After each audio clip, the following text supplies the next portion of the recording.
What's going on, everyone? Josh Rzepka here, and welcome to the next installment in my interview series where I spoke with 17 world-class trumpeters. In each one of these videos, I present one question, and then you hear that question answered in sequence by all 17 trumpeters. As a reminder, here's who you'll be hearing from in order of appearance in today's video.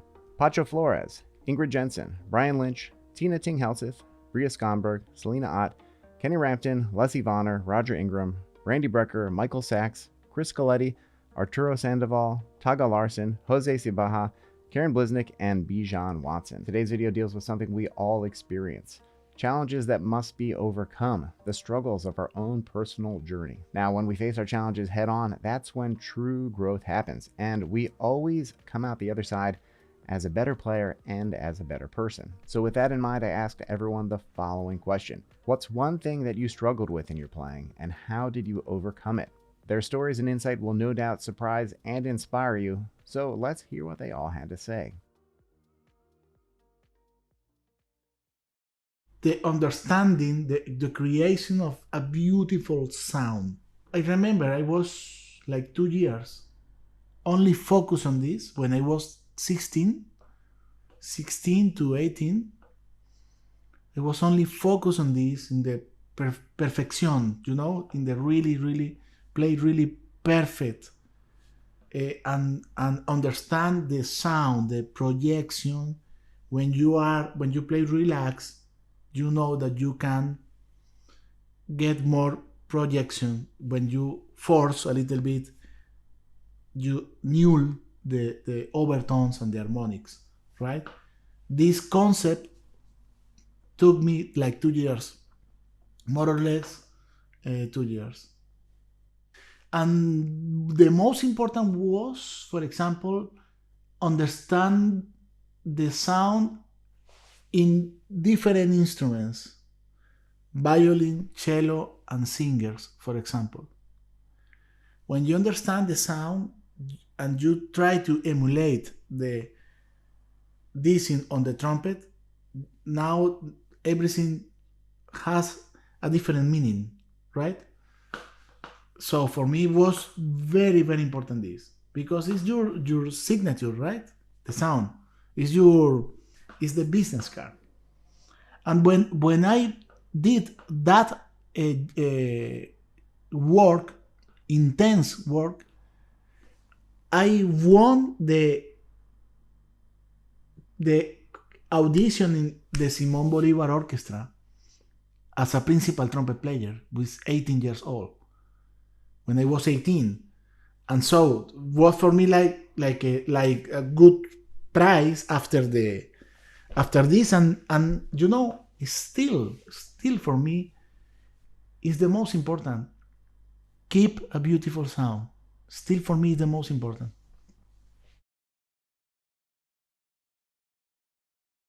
If my room wasn't such a mess, I would drag out the very beautiful left-handed trumpet that Dave Monette made me as a gift.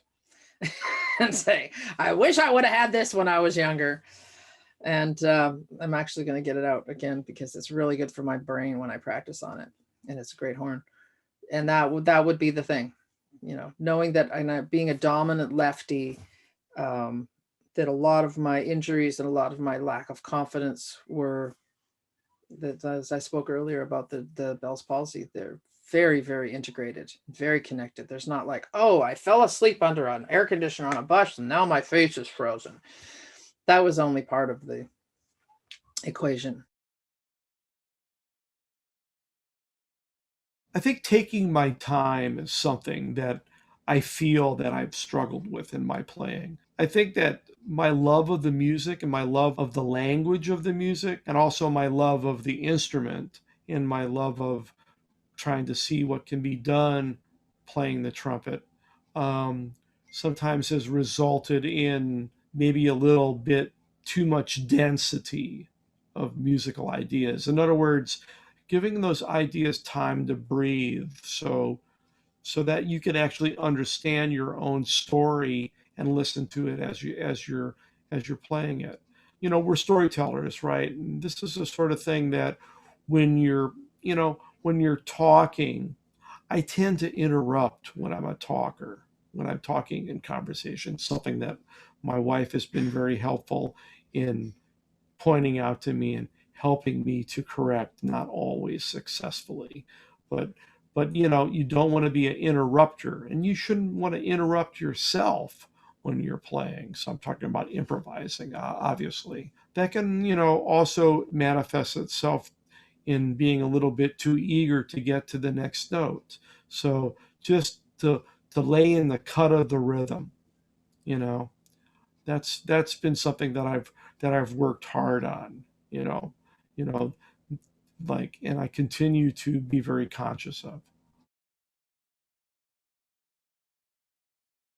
I mean, people have big struggles and then smaller struggles. I've been fortunate to only have like smaller issues. There was not something huge that I needed to change, or like your embouchure, or, you know, I didn't have any of those huge things. But I mean, I think, you know, I think I needed to pull in all directions. For me, I think it was since I was very talented and learned things quickly, then of course also I loved doing the things that I managed them, you know, at once. And I wasn't so keen on on working on the things that, you know, maybe I needed 10 minutes more, you know, if we go to the, like, when I was 8. So it's very, you know, you need the fast reward. So what I loved and that I still love is just playing a nice melody. It's what I love most in the whole world. And then when I kind of, since I heard from a young age that my sound was something, you know, kind of special from when I was very young. And just like, so then of course you hear, oh, you have such a great sound. So then that becomes kind of like something you're really good at. And then that's something you want to do more, kind of, and play nice melodies. And then I think to a certain point I kind of, and this was really just here, that I thought that I couldn't play fast, which was, you know, it was not true. But at the same time, you know, I had this kind of, so when I was like 10, 11, 12, 13, 14, I still saw kind of very clearly what was my kind of big strength. And then I felt more insecure about the other things. So, I mean, I don't know if it's necessarily a struggle, but then it kind of is also, because when you're very good, very talented, then it's hard to feel like, not some of it is a lie, but if you kind of follow that, like you I guess now in a big sense we would call it like the imposter syndrome, you know, the thing that you get, like they will expose that, you know, you don't know this, but of course that was not the case. But I had that little in my head, so I needed to work on it to be confident.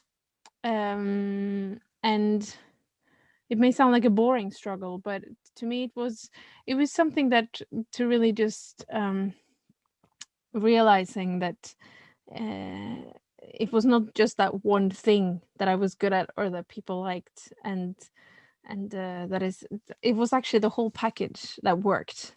I needed a lot of more work on my self-esteem in the technical area. But then, and it's hard because when you are very talented, if you say to someone that these things, and they will say, no, come on, that's just nonsense, you're so great.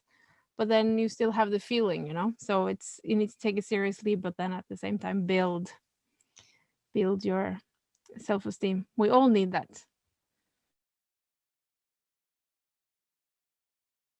Something I struggled with for a very, very long time, and still do to some degree, is nerves, getting very anxious before playing. And honestly, I think at this point, I realized that nerves come down a lot to ego, being so extremely self-aware in the moment that you're so focused on what you're doing and everything clamps up, where instead of zeroing so hard on what you're doing wrong, if I can just open up and look around and say, wow, this is great. This person, my friend over here on the piano is killing it. That's wonderful.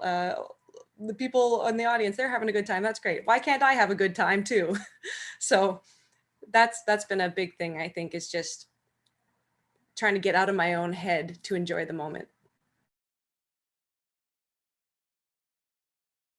The thing I struggle the most, or what I think about the most, is actually having enough power for all the pieces. So like a few years back, Scholivie Concertino or something, where it's not a long piece, but you know, it gets really tiring in the end. And when I played it for the first time with the orchestra, it was directly after the ARD, and we only had the rehearsals in the evening, and so I could not practice really much on the day, because then I would not have enough power for the rehearsals, you know. And after the rehearsals, it was already so late, I had no possibility to practice anymore. So I had like only just rehearsals, and I was a bit scared that I would lose a bit of power for the concert. It was not the case, and it was fine. But this is, I don't know why that is. Maybe because I started young with difficult pieces or something. I never had too less power in a concert, so I never had a bad experience. So that's a bit weird. You know, sometimes I have to fight, of course, when a piece is really tiring. But I think everybody does. And I remember at a masterclass, a professor told us, a student said, "Yes, I know, the piece is so hard and it hurts on my lips," and something, the student said. And the professor said, "Yes, you know what? It hurts me too, and it is normal." And yeah, so trumpet is not a very easy instrument, and sometimes it has to hurt, and you have to accept that. And it sounds a bit stupid because it's an instrument, and why should it hurt? But yeah, it's a hard instrument. We have tiring pieces, and it is like it is. Yes. I have not many struggles, but it's a struggle in my head, and I think these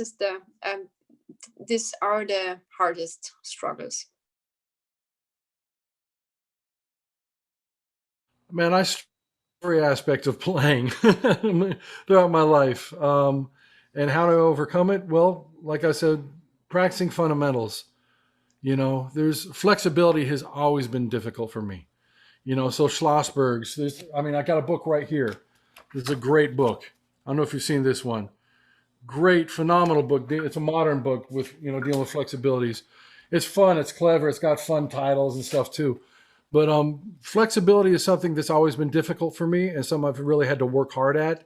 And Schlossberg's book has helped me a lot with that, and helped me to overcome a lot of my difficulties with that. I've gotten a lot less bad at it. I wouldn't say better. That's a Victor Paz-ism for you. Victor, you know, I'd ask Victor in a lesson, "Is that better?" He said, "No, less bad." But flexibility has always been difficult for me, and I've gotten less bad at it over the years by practicing flexibility exercises. Another thing I'm working on is range, you know, expanding my range, and I'm making some improvement in these last 99 days. That's one of my focuses. And it's getting easier. It's getting more consistent. So range is another thing. One of the main things I think was staying open, keeping my sound and tone open, no matter like where I was on the horn. I always had like a pretty nice tone, but like the moment I went above a certain note, it would, you know, the typical, it gets thinner and just all that. So Tanya really helped me Tanya Darby really helped me by giving me this exercise, which I'm sure there's a name for it, but I wouldn't know. It's pretty much doing long tones, but staying in the upper register. So it's like you keep everything set and only breathe through your nose and just play long tones going up, and either how you go up is up to you, because I've changed it up. Sometimes I do half steps if I got time. Sometimes I do whole steps, major thirds, whatever the case may be, for whatever I'm trying to accomplish for that particular practice time. But between each note, you don't release your chops. It's like you just keep everything firm and steady, breathe through your nose, and then you keep going until it's like you can't play the note anymore. It's like just not coming out, like no matter what you do. And so then you rest and then everything. And then once you jump back in, you start where you left off. And like I found that each day I did it, like it got a little better each time. And then eventually like playing up there with a open sound is a lot easier. Like and I won't say like now I'm like just a pro like playing it, because it's like it's something you constantly have to work on and like maintain. So whenever I feel like, oh, sound a little pinchy, I go back to this particular exercise, and it's been really good and helpful. I wouldn't really call it struggling. There's certain things that came to me quickly, and there's certain things that came to me moderately quickly after I figured them out and worked on them. And there's other things that I have to continue working on to this day so that I can maintain an acceptable level of technique with those certain aspects of my playing. I continually work on triple tonguing, double tonguing, and single tonguing every day. And any kind of a show I do, or any kind of a situation where I need to incorporate that, I'm always able to do it. And I've never failed or like had a really embarrassing moment doing triple tonguing or double tonguing or single tonguing. And it's because I work on it every single day. And I've listened to all the recordings of Rafael Mendez speaking about tonguing, how he was slow too with tonguing, which is like, was really hard to believe because he became just such a master at it. But he said, you start real slow. So, I mean, there's those pages in the Artment book, the single tonguing, and then I go to the triple tonguing and I go to double tonguing, and I spend a half an hour a day with each one of those things. And I keep an acceptable level of technique with those, with that aspect of my playing. And I have to work on it all the time. I was never a rangy player, that's partly, I think, because of my teachers. I always heard back from my teachers that I played kind of wrong. This was particularly Edward Troidel told Soloff this, that he's really talented, so I don't want to mess around with anything he does. So I think that was the aspect when I really needed some discipline from my teachers, because I did have this jazz thing going and I was very creative in that respect. They didn't want to kind of fool around with me too much, but I found ways to increase my range. Once again, Carmine, and just playing in the upper register, the beginning scales in the top tones book, that helped a lot. Just listening to Soloff and Faddis, I took a couple lessons from them. We were working together all the time. Changing mouthpieces, I went bigger. I was playing a 7C, and Woody Shaw suggested I play something bigger because I have, as you can tell, pretty thick lips. And that all seemed to help. So I'm still not a double high C guy. I have done it recently, actually. Now that I've been home, I've hit some good ones for the first time, double high C in 37 years. But I've developed that, and also just, I think that's the main thing. And also, I always have to work on my endurance. And I became kind of, was in situations with Bobby Shue, for instance, where he didn't want to play lead. We had a gig together with 3 trumpets and orchestra, and he kind of forced me to play lead. And I have to say, with my newfound upper register from working on it the last few years, I was nervous as hell, but I did pretty good. And it was fun having the other trumpets under me. I just don't get to do it that much, but I was a big thrill. Went up to a F sharp, high F sharp, and I slammed it. So it was both times we did it.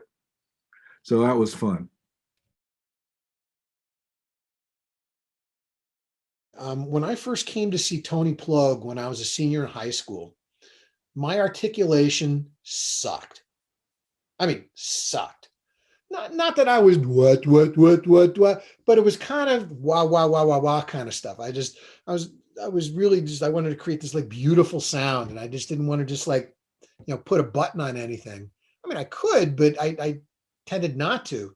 And was also just that my airflow and the manner in which I was moving air through the instrument. I was releasing air more than moving air through the instrument. I was playing into the trumpet rather than through the trumpet. And, Tony is a very pristine, very clear player. And I remember the first time hearing him in the first lesson we had, it was a revelation to me. And, a lot of it was just getting my airspeed and getting things kind of my timing together. And I worked on a lot of poo attacks. I was over articulating things, and Tony got me much more to get it to be the air orientation where the air was primary and the tongue followed the air. Much like when we speak, it's the same kind of a thing. The tongue is very loose and very quick and very surgical and economic with the strike, and the air is just flowing, and the tongue is just moving like this. The tongue isn't very, very, very rigid or overly percussive. So that was a big revelation. And then kind of an outgrowth of that is not only the clarity of my articulation, but the speed of my articulation. I still have a very slow single tongue compared to most people. It's a heck of a lot faster than it used to be, but it's still, so what I did was early on, I figured what's the fastest I could single tongue. And then I learned double and triple tonguing slower so that there was an overlap between, how fast I could single tongue and how slow I could double and triple tongue, that there was an area in there where I could do either. So that there wasn't this thing where I could only single tongue up to this speed and I could only double tongue and triple tongue this slow. And there was a, no man's land in between where God help me if, Ravel piano concerto ended up in that tempo, or Scheherazade or whatever, and well, Scheherazade I wouldn't be single tonguing anyways. I'm not, lizard tongue like some other guys. But what I did was I did a lot of Arbonne, a lot of those, ba-da-da-dum, ba-da-da-dum, ba-da-da-dum, ba-da-da-ding, ba-da-da-da-dum, or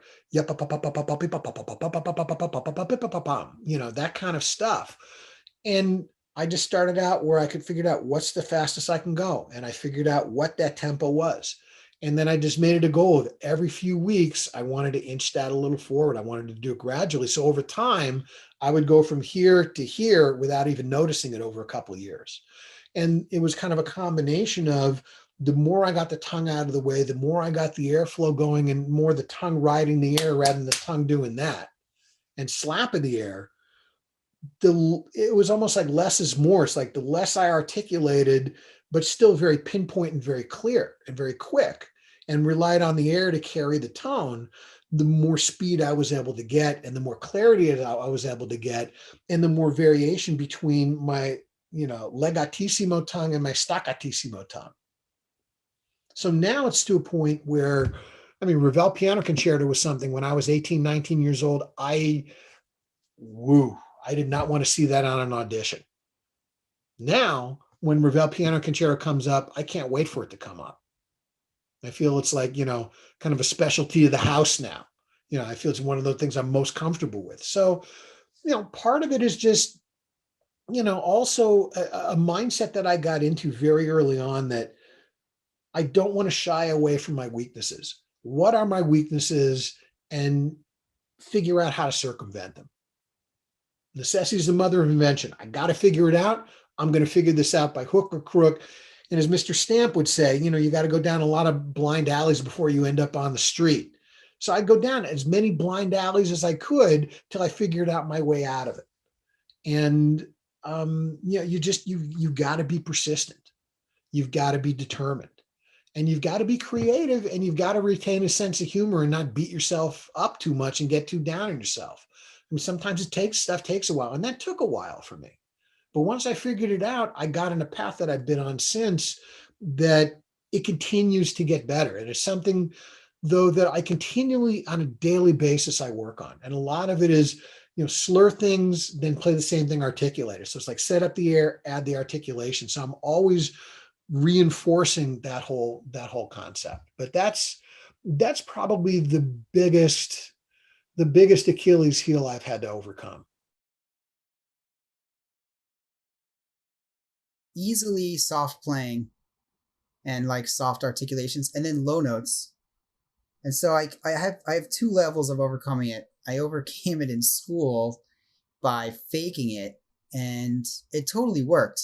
There was a couple of places it didn't work. I remember auditioning for like a small, like 5 concert a year orchestra or something, and it was a second trumpet audition. I always wanted to be a principal trumpet player, so I wasn't that interested, so I probably didn't prepare exactly how I should have, but there was like a bunch of low excerpts, and I was able to like fake it.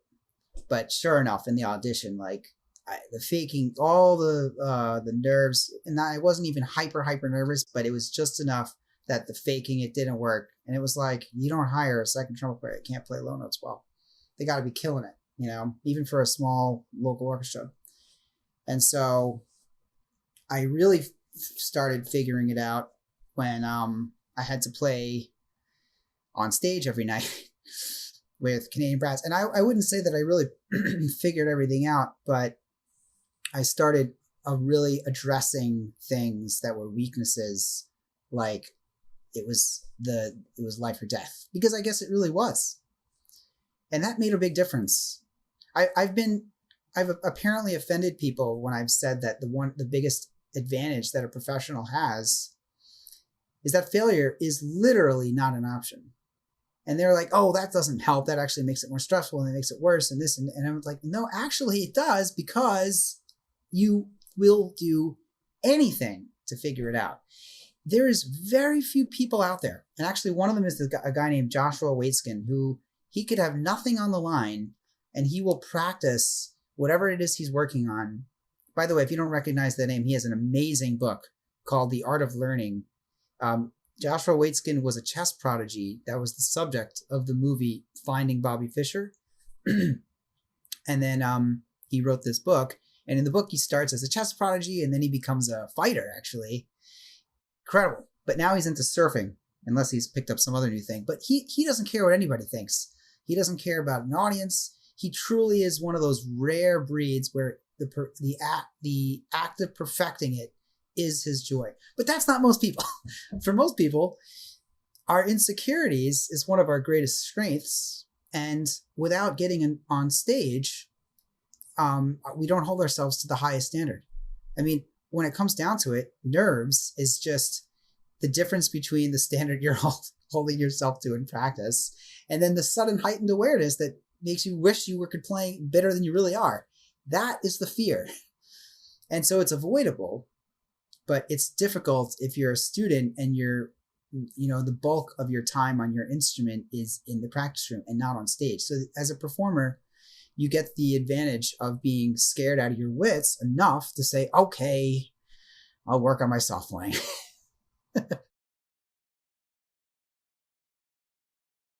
I've been,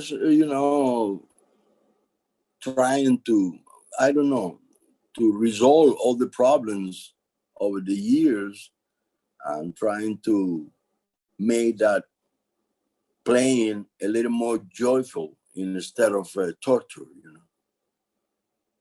And to do such a thing, one more time, you have to get ready. You have to prepare yourself. And because the bottom line is two ways to play an instrument. Or different way, but let's put 2 examples. If you approach the music as an aficionado, that's cool, that's okay. But be sure you don't quit your day job, okay? But then you play once in a while and then you enjoy a little bit, that's perfect. Okay. The other thing, if you want to become professional, that's a different story. You have to be a lot more responsible for that. You have to really take care of business. And when you're a professional, that's another division too. Or you play what you can, or you play what you want. I don't want to belong to this group, struggling and frustrated and trying to do things that I cannot do it. I hear the things and I know what I want to do, but I cannot do it. That's a lot of, oh my goodness, that made you, feel uncomfortable and feel like a little frustrated or whatever, and our ambition, our goal is to belong to this group, to play in the way you want, not in the way you can. First note attacks are so hard, just to get a beautiful, perfect, clear articulation. And overcoming it, I don't know that I overcome it, but I'm enjoying working on it. And one of the things that's really helped me is actually something that one of my former colleagues, David McGill, he was the principal bassoonist in the CSO. He retired, I don't know, 6-7 years ago, but he wrote a book called Sound in Motion that I recommend highly for everyone. It's just brilliant. It's just brilliant. So yeah, if I'm working on a first note attack, I always think about his concept behind that and his very methodical approach to starting a note. And that's been very helpful. So read his book too. Sound in Motion, David McGill. Just so many great stuff. Page 166. What thing of my playing I don't struggle with, man. It depends on the day. That's a question that it's so relative to the day and what you did the day before and what you have to do the day after. I would like to think that I have built a foundation from 30 years of practicing that gives me some things that I can count on. But those things can go wrong at any time if you don't prepare properly. So I have a laundry list of things that I like to address on a daily basis, in order to prepare for trying not to have days like those days that we all have. Try to be able to come out of any dead end that I'm encountered with. But some days we win, some days we don't. But I think more to answering your question is, how do we avoid those things? And that's what we're trying to do on a daily basis, I believe. And then there's sometimes you can't avoid them. If you play 8 hours a day before and most of it was just high pounding, loud playing, and the next day you have to go in, you have to record something soft. Guess what? You're gonna suffer, no matter what. Now that becomes experience, and you're the old man talking to you. You go to bed, you ice your chops, and you take at least 2 ibuprofen to help with the swelling. And then the next morning you start very slowly, and you warm up with all the time that you need in order to be able to play that. But it all depends. It's a daily occurrence. I would be very, very arrogant if I say that I have one thing good or one thing bad, and it'd be very dishonest of me to say that, because it changes.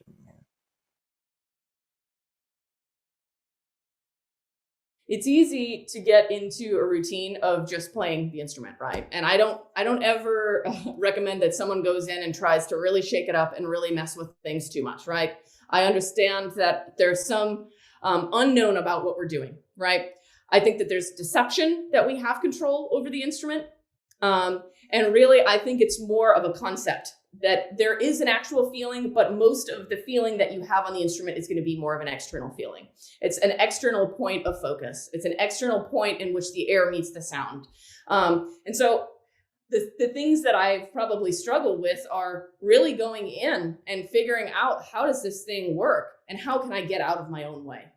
And so, having discussions about truly just an overall concept of less tension, and not being the producer of the sound, but be looking for the sound.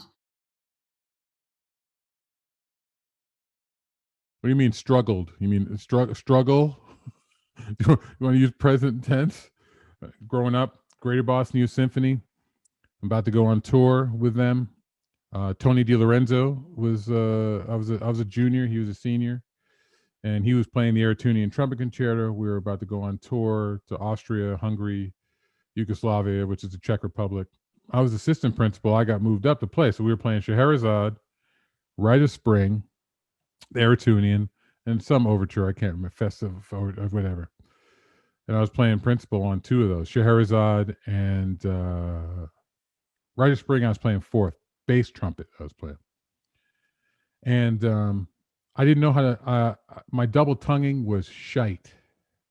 So that was hard for me. I mean, I could do it, but and then Scheherazade, right? I mean, triple tonguing and double tonguing, okay? Junior in high school, sophomore. I mean, I know this. I wasn't that guy, all right? So I had to work on it. And I just dug in, and I spent hours with a metronome, slow, working out the phonetics.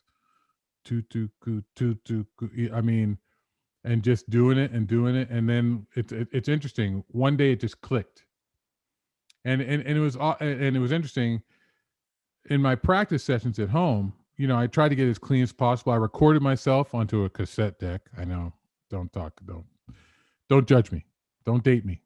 On a cassette deck, and I was listening. I said, "This is just not clean enough," But fortunately, being in the orchestra with and being forced to stay rhythmically with the ensemble, it seemed to help in terms of the fluidity of the the tongue, and allowed me to get up to speed. But I was nervous, and also that the bass trumpet part.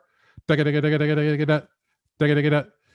mean, on bass trumpet, and I was playing this old POS bass trumpet that they gave me from BU. It was old, man. Like it's old.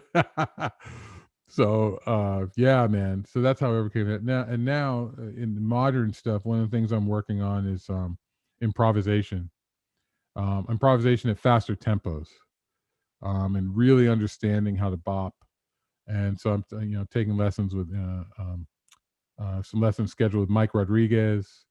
And I approach the players that I love to hear and play like. And I'd love to schedule a lesson with Ingrid. Actually, I need to call her up and get an improvisation lesson from her. I mean, the ideas and the way she thinks and the fluidity of her playing is just it's just a really a genuine authenticity to it. It's her voice, and that's what we all aspire to. So, wow, what incredible answers. If you've been enjoying this series, why don't you hit that like and subscribe? And while you're at it, why don't you let me know in the comments below whose answer resonated most with you? I'm really interested to know what you thought. Now, personally, I was so surprised to hear some of these musicians whose playing I am very familiar with describe a problem that they had to overcome that I never would have guessed. I never would have guessed that it was an issue that they had to deal with, because it is not evident in their playing whatsoever. But hearing everyone talk about the struggles that they've had to overcome and continue to overcome is just such an incredible reminder that we are all in this together. We all have our own issues to overcome, be it a technical issue or just getting out of our own way, clearing our own mind so that we can play our best. But one thing is very clear after hearing everyone's answers. Every single one of these trumpeters is always improving. They are always facing their challenges head on, striving to become the best person and player that they're capable of being. Now, today's video was on facing our challenges head on in the pursuit of our musical goals and our musical dreams. However, achieving success in the music world is so much more than just being an excellent player.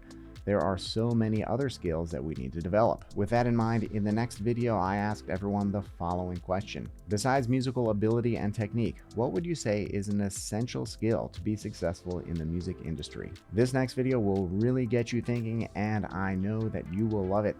That's all I've got for you today. I want to thank you for watching, and I'll see you in the next video.